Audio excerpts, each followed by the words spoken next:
Ada seorang sahabat bernama Thauban. Ini Masya Allah. Thauban ini rajin sholat berjamaah, Pak. Sahabat Nabi, sangat soleh, rajin ibadahnya, dan tidak pernah meninggalkan ibadah di masjid. Dan posisinya selalu pojok kanan. Pojok kanan. Tapi niatnya bukan ingin mojok. Niatnya bagaimana saya bisa khusyuk ibadah dan tidak mengganggu orang. Karena biasanya posisi di pojok itu pada umumnya tidak banyak singgungan dengan orang lain.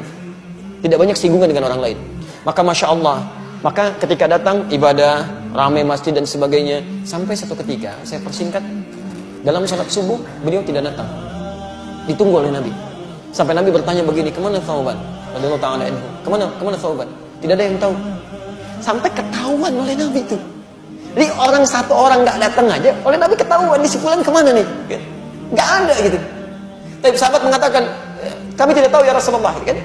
Apa yang terjadi? Ditunggu oleh Nabi. Saking seringnya sholat berjamaah, Nabi tidak ingin orang ini ketinggalan. Ditunggu sampai agak kemudian melewat, waktunya mulai berlanjut, diputuskanlah untuk dilakukan sholat. Ya, karena dikhawatirkan habis waktu subuhnya.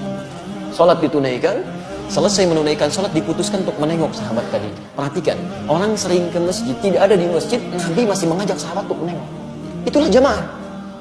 Anda tahu ketika menengok itu, ditelusuri jalan ke rumahnya, itu ternyata jarak yang ditempuh 3 jam. 3 jam. Nah, yang paling ingin saya sampaikan ketika ditengok, istrinya kemudian mulai keluar mengatakan, Tuwfiya zawji. Aina Thauban? Kemana Thauban? Kata Rasulullah SAW. Kata istrinya, Laqad tuwfiya. Dia sudah wafat. Meninggal. Lalu Nabi berkata, perhatikan kalimatnya, apakah ada yang terjadi sebelum dia meninggal? Baik, ini yang harus kita catat. Apa yang terjadi? Kata istrinya, saya tidak merasa ada yang istimewa, tapi saya tidak memahami 3 kalimat yang diucapkan. 3 kalimat. Nah, apa itu? Nah, ini hikmahnya yang harus kita tangkap.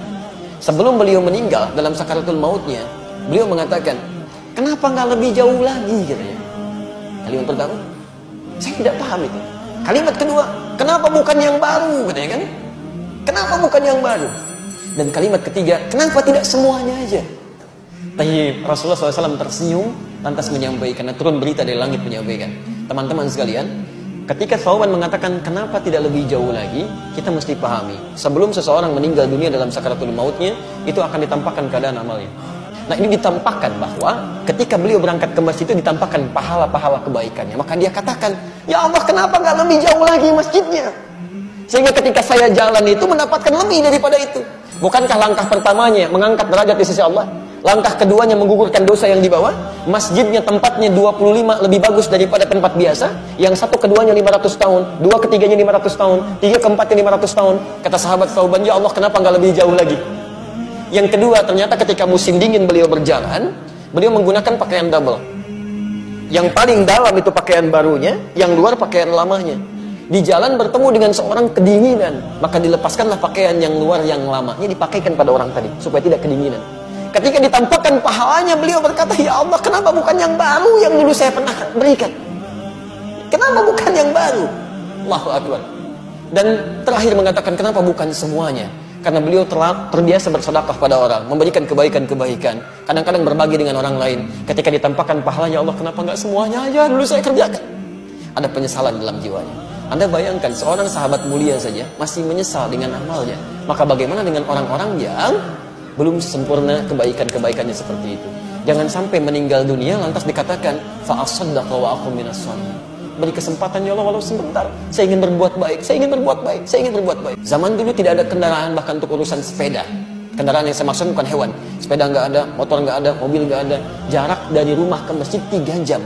Yang masjidnya tidak ada karpetnya, langsung tanah. Yang tiang-tiangnya pelepah kurma, yang atapnya dari daun-daun kurma, masih mau ke masjid dengan jalan kaki. Sahabat mulia, luar biasa, dekat dengan Allah, ke surganya begitu dekat. Jarak rumah ke masjid jauh dengan masjid seadanya, masih mau ke masjid menempuh langkah 3 jam. Dan masih ditengok oleh sahabat. Anda bukan sahabat Nabi, tetangga Nabi juga bukan. Masya Allah, surga belum jelas sampai hari ini. Kan hisab masih menegangkan, amalan berantakan, kurang apa lagi?